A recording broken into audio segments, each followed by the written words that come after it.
Stockwatch is brought to you by Merchant West. Where others stop, we push further. Because we believe business as usual doesn't lead anywhere new. Go beyond with Merchant West. Finance, invest, insure.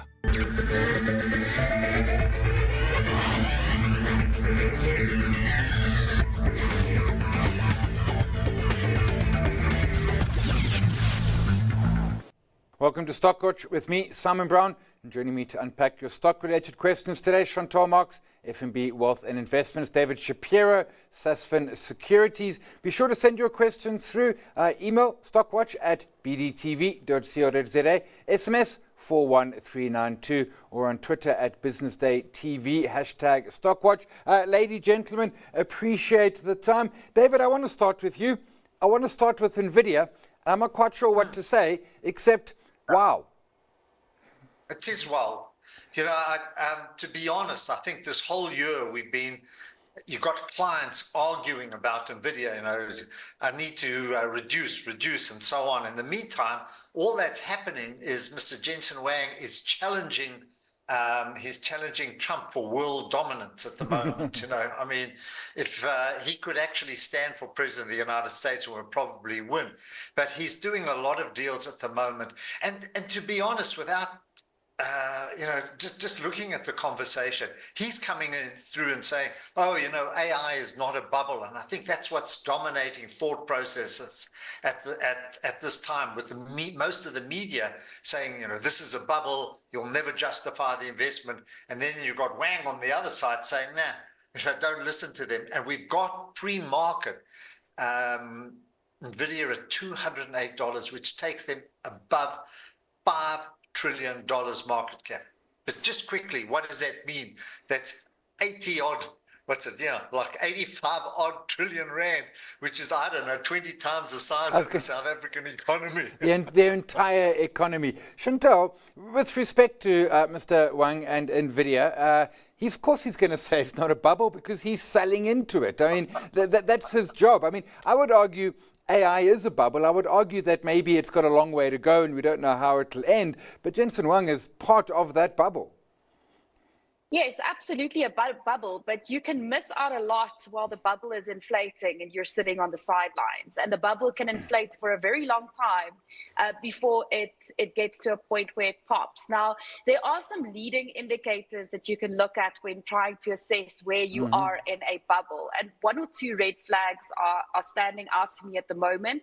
Not enough to make me overly cautious, but I think that the cross-buying of stakes in businesses stands out to me as a potential sign that we're coming towards the cusp or coming closer to the top of the cycle. But yeah, I mean, that can also change very quickly when you have supportive functions like the Chinese perhaps starting to have access to American chips. So it's very difficult to assess. I would stay kind of on the prudent side of things. I would want to maintain exposure to the likes of an Nvidia, but I think it's very important to continue to diversify your portfolio. When one single stock becomes a very large part of your portfolio, it's almost never a good idea to just leave it be.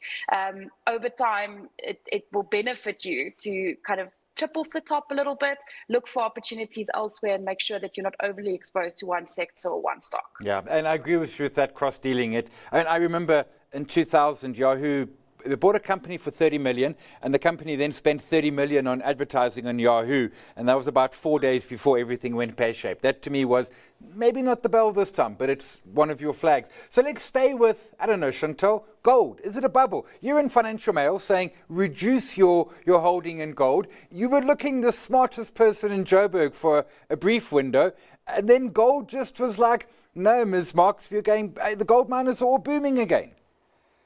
Yeah, it was a very fortuitous kind of print at the time. So what I basically said is that you need to trim those positions in gold. I wouldn't want to be out of gold in its entirety, but where the gold price was at the start of last week was at a technically overbought level. So what that means is all the guys who look at their charts at the same time saw the same thing. Gold was hitting resistance at that point in time. Gold is also a lot higher than the all-in sustaining cost to produce gold, so per ounce, on a per ounce basis. So that means it's very far away from its floor price, and in that there's a bit of risk that comes into play here. So again, I think same story as with the AI situation. There does seem to be a bubble, but there is fundamental support for this bubble still, and I would just again prudent portfolio management, trim off the top, look for opportunities elsewhere, make sure your exposure isn't too hectic into one sector or company. David, it's days like this when I miss Wayne McCurry, because he would be doing his well-deserved lap of victory, to be perfectly frank. Yeah. David, did you get into the gold? Are you on the gold bandwagon, or you? Not at all. Absolutely zero. And I never have been a gold bull. I enjoy watching it, and I recognize that central banks will buy. I don't buy the whole debasement story, but it just doesn't make sense to me. Also, gold relative to the dollar is a very, very small market. You can't. People tend to believe that central banks can keep buying. They can't go beyond a certain point. Remember, it's nothing more than a piece of metal. It doesn't do anything. It doesn't give you any yield. But I'm not being bearish. I love it. At the moment, I mean, these gold bulls are rocking and rolling. Where they're finding the money from, I'm not quite sure. But as we've seen today, they're coming back full tilt, having been taken a little bit of, having got a bloody nose, they're back again, and I'm saying, okay. Yeah. Bloody nose not worry, Simon, and that's where I'm a bit concerned. I don't want that bubble to burst, because that also, once that bubble bursts and people are short of money, then they might start selling their Nvidia and other AI stocks, and then we can have this systemic kind of. So let it hold. But there's more to it than just that, David. I mean, the gold miners in the JSE are now 30% of the index. I mean, if the gold miners all suddenly start cratering, our market craters. I mean, we wanted to stay high because we want to stay. We don't even produce gold anymore. A little bit, but yeah. Maybe 50, 60, 70 tons. We're not exactly a gold producer. These, both Anglo Gold and Goldfields do. Well, only Goldfields has South Deep here. Anglo Gold has no mines in South Africa. Yeah, and Pan-African mines are the very, very old mines. I don't want to talk them down. Okay, let's move on from gold. Let's go to trade peace in our time. David, we've been reported that Trump has signed a trade deal with South Korea. Reports are tomorrow he's going to sign one with Xi Jinping. Should we be optimistic that maybe trade peace? And how does it? I mean, he's loving it. He's having the best time of his life, flying in this old aeroplane around Asia, doing deals. People adore him. They love him. They're all over him. And that's what he loves, And in the meantime, the Democrats must be, I don't know what they're doing in America, and certainly those who are anti-Trump. I just look at it again, and certainly I'm no favorite. He's not my favorite person, but I'm saying, I can live with this. I like these trade deals. I like what it's doing to the market. But he's doing these things. He just, despite what we say about him, he gets down. He works hard for a man who's older than me, and I know what it is to work at those kind of hours. He's attracting attention, positive attention, even though his ratings are apparently, according to The Economist, still the FT, one of them, still rock bottom. Chantal, I mean, it's weird because think back to April and Liberation Day. Here we are 10 months later, record highs on markets all over the world. Does trade deals still benefit the market, or have we kind of moved on from it?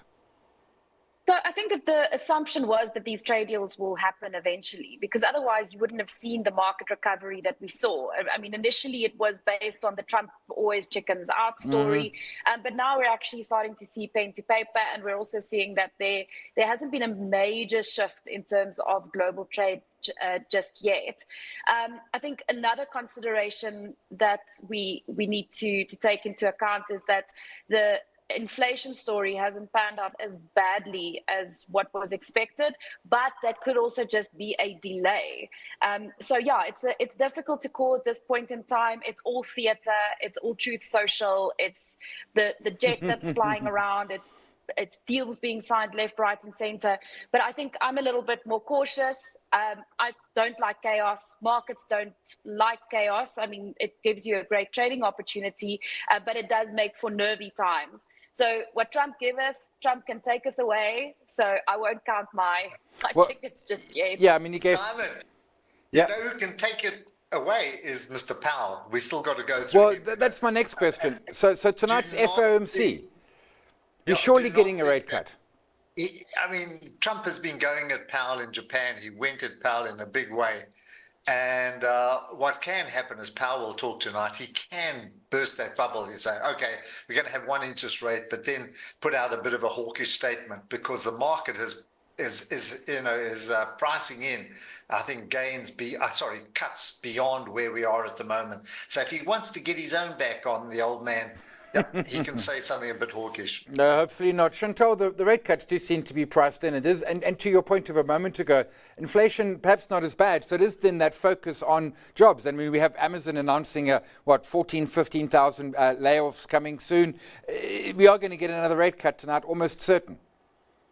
Yeah, I think we're definitely going to get a rate cut. The focus now on the job market as opposed to inflation. I mean, I've mentioned that inflation from the tariffs haven't yet come through, but it's also important to remember that inflation didn't really come down to the level where the Fed wanted it to come down to post-pandemic. It's still hovering around about 3%, and the Fed wants it at 2%. So that certainly is a risk. And then on the jobs front, we don't have any data. I know. Right? So the Fed has made this arrangement with ADP, like a private research company, to provide it with weekly payrolls data for the private sector. But it says nothing in terms of what's happening in the federal government amid the shutdown. A lot of workers being furloughed currently, a lot of people sitting on the sidelines. I think that will probably be the weighing factor when it comes to the decision to cut. And then in terms of guidance, who knows? Because what are you guiding on? Like, on what basis are you guiding what? It's very, very difficult at the moment with this government shutdown. And Powell's only there for a couple of months, and then he's gone. He's gone in May. And now Scott Bessent's name is being thrown around. Miller's over there already. It's going to be interesting from a Fed perspective as well. And I'd forgotten the US government was shut down. David, quickly before break, is 3% the new 2% in the US? Not officially, but kind of unofficially maybe. I think so. I don't think Powell's got a grip on where inflation is. I don't think anybody's got a grip on where inflation is. That's why they're shifting towards jobs. You know, they can't ignore jobs. And if you listen, there are 5 new candidates, and I think they're all talking in the same breath. They're all Trump appointees, so they're talking far more dovish than Powell is. So I don't know how Powell's going to play out the next few months, but expect him to be the same old stoic person. But we will get rate cuts in the US into the new year. Yeah, and his term ends in May as chair. Of course, he's got another 2 years on the board. So the question is if he sticks around for that. Chantal, a question coming through on the email around ASP Isotopes, looking to diversify my portfolio, green energy / nuclear. ASP, any thoughts? They, of course, are in the process of buying Renogen. We'll get David's view on that in a second. ASP, they're fairly startup. They did a capital raise, which was clever because the price shot through the roof. But they've got some tech and they're actually doing some sales. Thoughts on ASP Isotopes? They're probably going to come to the market again, Simon, just as a start. They are a startup. It's capital intensive at this point in time. They've got big ambitions and big dreams, both from an isotope production and sales standpoint, as well as for that Renogen business, where I believe they are already making a lot of progress in terms of actually doing what the previous Renogen management team couldn't do because they ran out of capital. So I think that they are doing the right things, but it's very ambitious. Execution risk is extremely high. You've got a very small revenue stream at the moment. So it depends on just how much risk you're willing to take on and how much you trust that management team. So I would implore on the viewer to actually go and look at what management has said, look at some of the videos and stuff about like that the management team has put out, and get to know that team and make your assessment based on that, because you're not going to get anything from that business from a profitability perspective in the next few years. It's going to be a long wait. Yeah, it is a startup. And I take your point. They're coming back to market probably a couple more times in the next couple of years. David, could I interest you in a helium plant or a nuclear isotope? I can't understand either of them.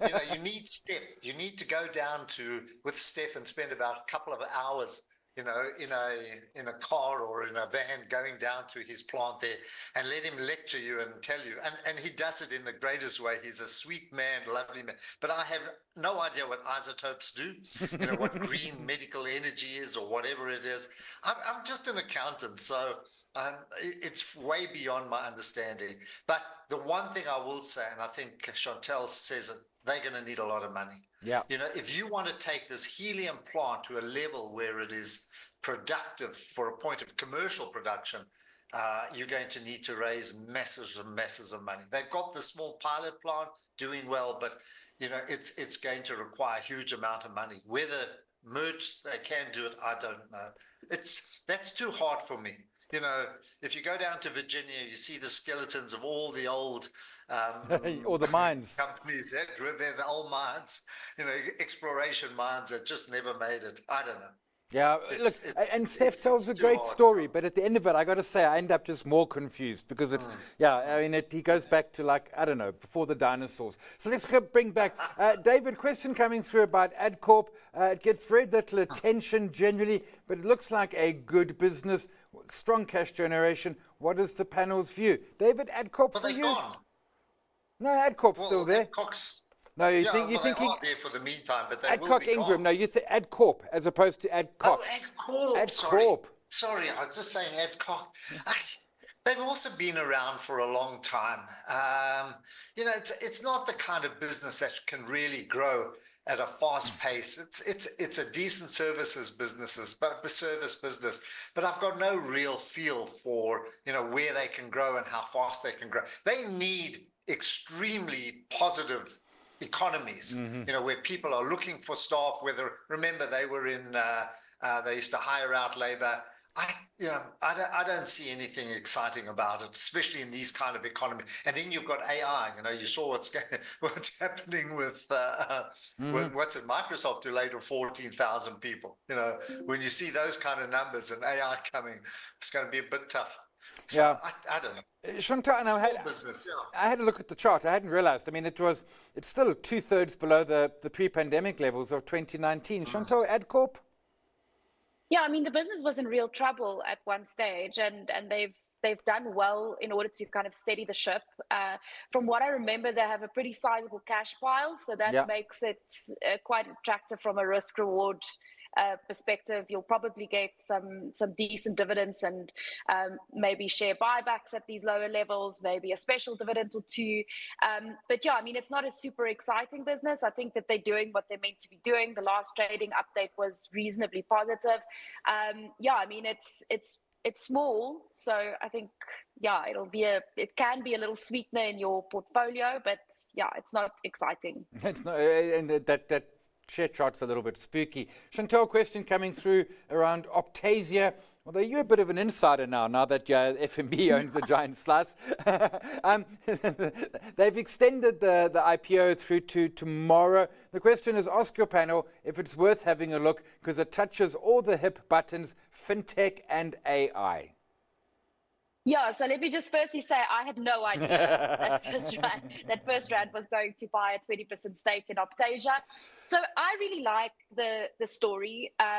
They're kind of doing a black box solution for mobile telecoms operators and the like in order to provide airtime advances and microloans and tiny microloans, like 20, 30 Rand loans to their subscribers. So they don't only have the one client, they've got quite a few clients. They run the model that credit scores the person. They take a guarantee or they give the bank a guarantee for that money, and they effectively act as a middleman and that black box solution. I think what helps them is that the banks really don't want those clients, firstly, and then secondly, the mobile telecoms operator doesn't want the risk. So they're solving a bit of a middleman issue that is pertinent and that is unlikely to change.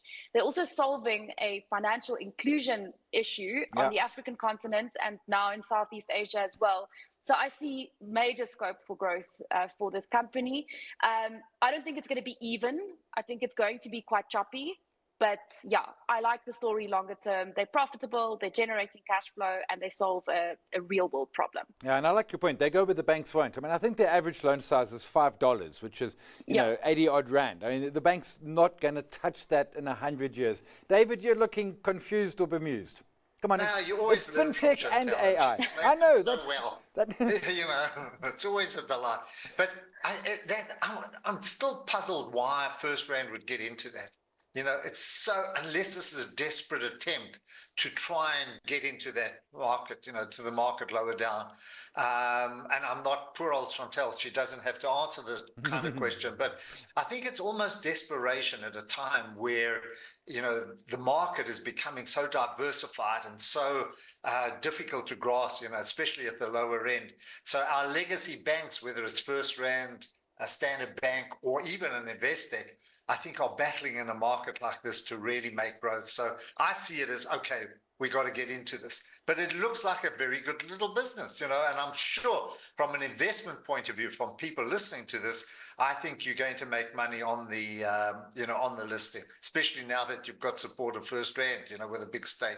Yeah, and I take your point. It's a space they're not going to operate in, but they can do it via an acquisition such as this.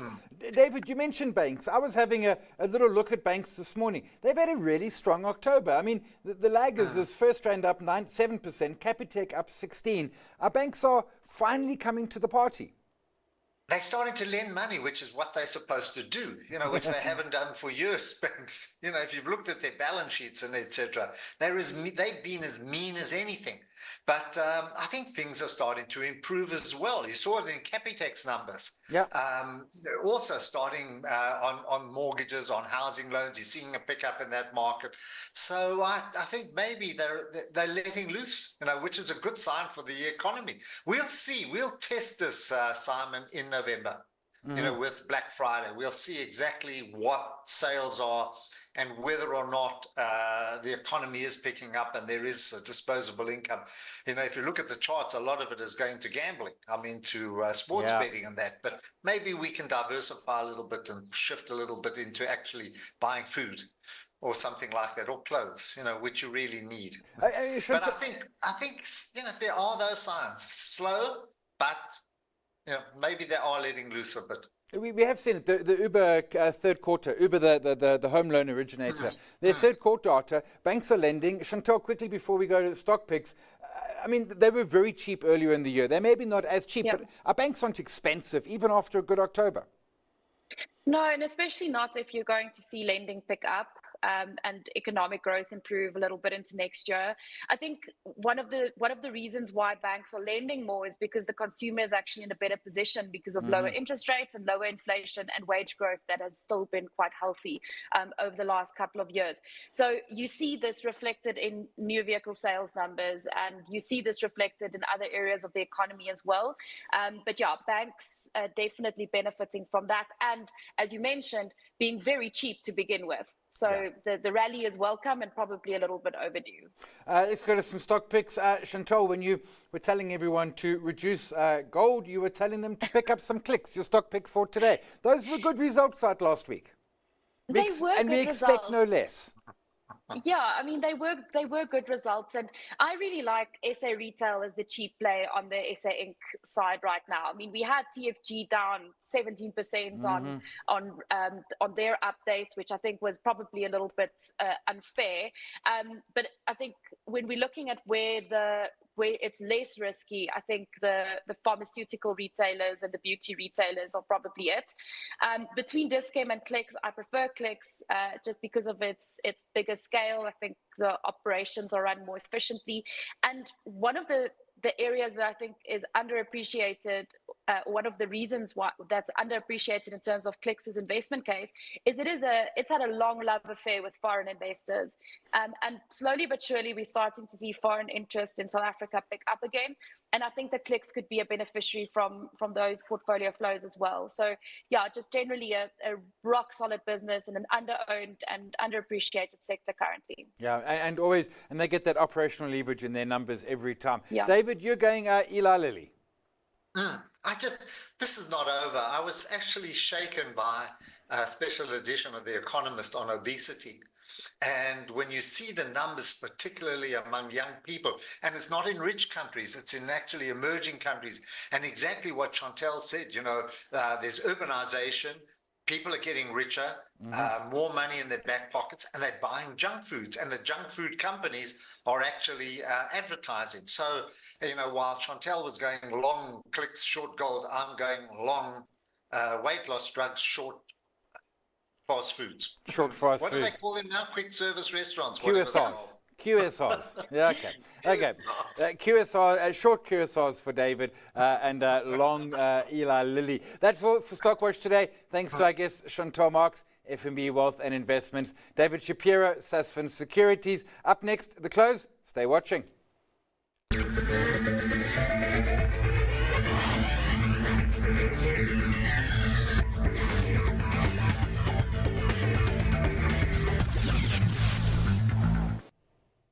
Stockwatch is brought to you by Merchant West.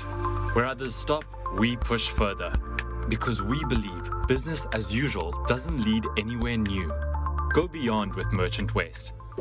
Finance, invest, insure.